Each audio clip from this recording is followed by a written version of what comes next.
नमस्कार दोस्तों, एस्ट्रो मनन में आपका स्वागत है। मैं अशोक अग्रवाल। एक ग्रह की श्रृंखला में जिस ग्रह पे आज हम चर्चा करेंगे वो है मंगल खाना नंबर 6। मंगल खाना नंबर 6 में हो तो उसके क्या शुभ और अशुभ परिणाम होते हैं उसके बारे में आज हम बात करेंगे। और अगर अशुभ परिणाम दे रहा हो तो कुछ ऐसे जनरल उपाय जो सभी कर सकते हैं या जो करने में बहुत ही आसान हो। खाना नंबर 6 केतु का घर है। वैसे बुध का घर है, कन्या राशि है, बुध का घर है, बुध यहाँ उच्च का होता है, मगर छठा घर केतु को भी अलॉट है क्योंकि राहु केतु ऐसे दो ग्रह हैं जिनकी कोई राशियाँ नहीं हैं, मगर इनको लाल किताब में केतु को छठा घर और राहु को 12वां घर इनको अलॉट हुआ है। तो यानी कि उन घरों में भी इनकी उपस्थिति या इनकी मलकियत मानी जाती है। तो जो भी ग्रह खाना नंबर 6 में होता है वो बुध का स्वभाव भी ले लेता है और केतु का स्वभाव भी ले लेता है। और मंगल के साथ प्रॉब्लम क्या है, मंगल अगर बुध और केतु दोनों में से एक का भी प्रभाव ले ले, यहाँ तो दोनों का प्रभाव है, तो मंगल यहाँ बद भी हो जाता है। मगर मंगल बद कब किस स्थिति में होता है, जब मंगल को सूर्य की या चंद्र की सहायता ना मिले या दूसरा घर खाली हो, यानी कि मंगल सोया हो, तो फिर यहाँ पे मंगल बद का असर होता है। जब मंगल बद का असर होता है तो वहाँ पे अशुभ परिणाम आते हैं। तो इस प्रकार कई बार पूछ लेते हैं कि उसी घर में जो ग्रह एक ही घर में शुभ और अशुभ परिणाम कैसे देते हैं। तो इसमें पंडित जी ने ग्रामर में बड़ी ये चीज़ें स्पष्ट रूप से बताई हुई हैं।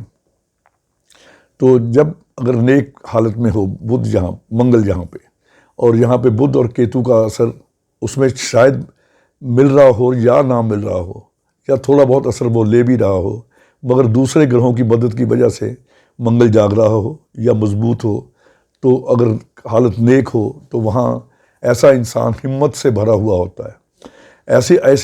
ऐसी हिम्मत का मालिक जो पाताल के पानी में भी आग लगा दे, यानी कि अतुलित बल धामा जिसे कहते हैं, कि बहुत ही ज़्यादा वीर्यवान और बलवान आदमी होता है।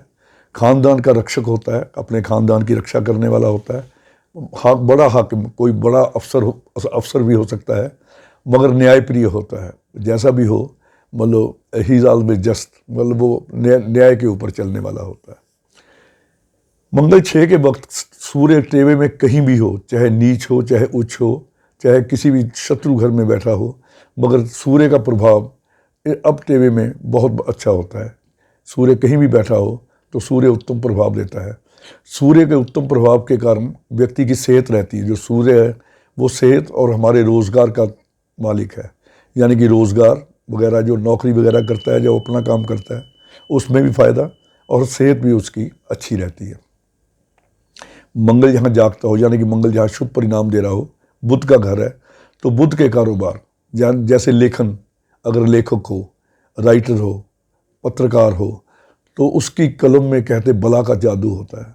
जो लिख दे वो मिट नहीं सकता, मतलब उसकी जो कलम की लिखाई है वो पत्थर की लकीर होती है। इतना अच्छा लेखन में माहिर होता है वो। संगीत का माहिर भी हो सकता है, भाषण देने वाला अच्छा वक्ता होता है, और तलवार से भी ज़्यादा उसकी कलम में ताकत होती है। अपने चाल चलन पर अगर वो काबू रखता है। अब चाल चलन की अब मैं जहाँ से बात करता हूँ आपको, केतु खाना नंबर 6 में, 6 का घर है ये, केतु खाना नंबर 6 में नीच होता है।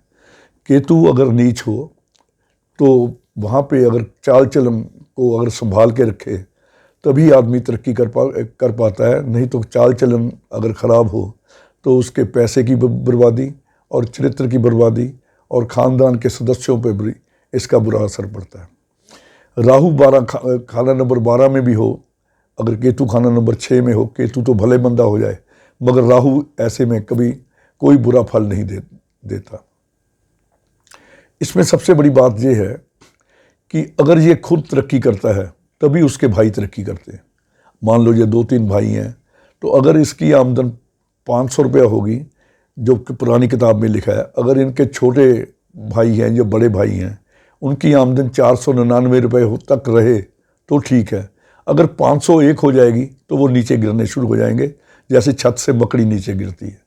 यानी कि जो भाइयों की आर्थिक स्थिति है वो इसके समानांतर ही चलती है। अगर इससे बढ़ भी जाएंगे तो उनकी आमदन घट के इसके बराबर आ जाती है। तो इसलिए जो बड़े भाई या छोटे भाई हैं उनको चाहिए मंगल छः खाना वाला जो भाई है उसको कुछ ना कुछ अपनी इनकम का हिस्सा देते रहें अगर उन्होंने तरक्की करनी है। और पंडित ने तो लिखा है कि अगर वो भाई लेने से इनकार करे तो जो कुछ उसे देना चाहते हैं, उसे कोई चीज़ देना चाहते हैं, वो पानी में बहा दें या मंदिर में रख दें, ताकि अपनी तरफ से उन्होंने इसको दे दिया। 14 साल ऐसे व्यक्ति के पास खूब धन आता है और उसके भाई भी खूब तरक्की करते हैं, मगर ये जो मैंने बताया है कि अगर उसके भाई तरक्की करें तो उनको अपनी कमाई का कुछ ना कुछ हिस्सा इसे ज़रूर देना चाहिए। अपने गृहस्थी सुख के लिए, इस व्यक्ति को अपने गृहस्थी सुख के लिए बुध की पूजना, क्योंकि बुध के घर में है, छोटी लड़कियों की पूजा करनी चाहिए, उनकी जैसे कंजक सेवा वगैरह करनी चाहिए। भाइयों की मदद के लिए, अगर भाइयों की अवनति हो रही हो, भाइयों की तरक्की रुक जाए, तो चंद्र द्वारा बुध का पूजन, यानी कि छोटी कन्याओं को दूध या चांदी या दूध से बनी मिठाई दे के भाइयों की तरक्की हो सकती है और तभी भाइयों का बचाव होगा अगर बुध की जो पूजा है वो चंद्र द्वारा की जाए, यानी कि लड़कियों को चांदी और दूध से बनी चीज़ें दी जाए। और ये स्थिति तब होगी जब मंगल जागता हो। जब मंगल जागते का मतलब खाना नंबर 2 में कोई ग्रह हो, क्योंकि खाना नंबर 6, 2, 8, 12 इनका आपस में कनेक्शन रहता है।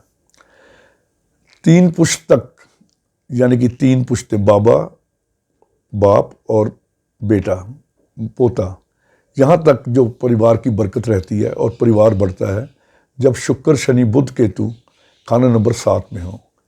शुक्र शनि बुध केतु खाना नंबर 7 में हो तो ऐसे व्यक्ति का जो परिवार है वो 3 पुश्तों तक कायम रहता है। जब बृहस्पति उत्तम हो, कुंडली में बृहस्पति उत्तम हो, तो संतान की कमी नहीं होती और संतान जो भी होती है वो बहुत उत्तम होती है। चाहे उस वक्त खाना नंबर 8 में केतु हो या शनि खाना नंबर 5 में हो। केतु नंबर 8 और शनि नंबर 5 ये संतान के लिए विघ्न कारक माने गए हैं।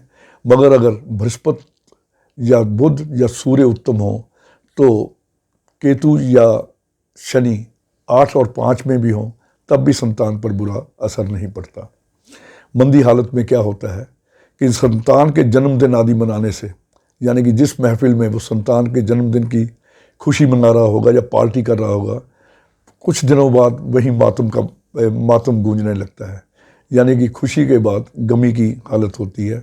तो इस व्यक्ति को संतान की खुशी यानी कि जन्मदिन वगैरह नहीं मनाना चाहिए और जन्मदिन पे मिठाई बिल्कुल नहीं बांटनी चाहिए। जन्मदिन पे अगर बांटना ही हो तो नमकीन बांट सकते हैं या नमक की चीज़ें बांट सकते हैं। ये इसमें देखने की मंगल 6 में ये बड़ी ज़बरदस्त हिदायत दी गई है। और ऐसे व्यक्ति के जो बच्चे हैं अगर जिस्म पे सोना धारण करें तो घर से सोना बिकना शुरू हो जाता है। मंगल 6 वाले को ध्यान रखना चाहिए कि उसके बच्चे जिस्म पे सोना ना पहने। अगर सोना नहीं पहनेंगे तो वो सोना कमाएंगे, अगर सोना पहनेंगे तो सोना गवाएंगे, सोना नहीं पहनेंगे तो सोने की कमाई करेंगे। मामा की संतान पे, स्त्री पे, लड़की पे, बहन, बुआ, माता, यानी कि शुक्र, बुध, चंद्र, केतु, इन ग्रहों की चीज़ें, शुक्र पत्नी, बुध बहन, चंद्र माता और केतु संतान या मामा, इनके लिए ये बुरा साबित होता है। तो और स्वयं झगड़ालू और संतान की कमी करने वाला भी होता है अगर मंगल यहाँ दुष्प्रभाव में हो। दुष्प्रभाव कैसे होता है कि जैसे इसके जो शत्रु ग्रह हैं वो 2, 6, 8, 12 में हो, तो जहाँ पे मंगल बद बन जाता है तो ये मामा, माता, बहन और पत्नी सबके लिए नुकसानदायक हो जाता है। ऐसे व्यक्ति की जो संतान है वो 34 साल तक जरूर कायम हो जाती है। संतान की खुशी मनाना, जैसे मैं पहले बताया है कि संतान की मंदी हालत होती है उसमें, और बुध खाना नंबर 12 में हो तो जो बहन भाई होते हैं वो इसके लिए दुख का कारण होते हैं। अगर बुध खाना नंबर 12 में, मंगल खाना नंबर 6 में हो तो बहन भाइयों का दुख या बहन भाइयों से दुख इस व्यक्ति को मिलता है। और जब बुध 12 में हो तो शनि का उपाय संतान के लिए या अपने बहन भाइयों के लिए यहाँ पे शनि का उपाय करना चाहिए। शनि का उपाय लंगर में, गुरुद्वारा में या कहीं भी जहाँ लंगर बन रहा हो, या तेल का दान किसी ज़रूरतमंद को तेल का दान उसे करते रहिए, करते रहना चाहिए।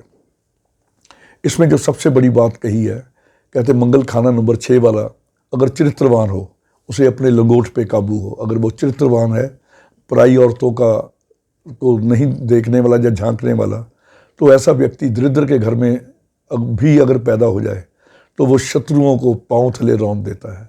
यानी कि मंगल खाना नंबर 6 में खास हिदायत है कि अगर चाल चलन ठीक होगा तो ऐसा व्यक्ति शत्रुओं पे विजय पा लेगा।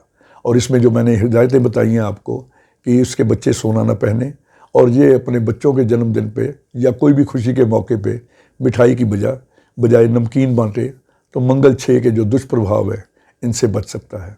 आज बस इतना ही, कल फिर किसी नए विषय के साथ प्रस्तुत रहूँगा। धन्यवाद।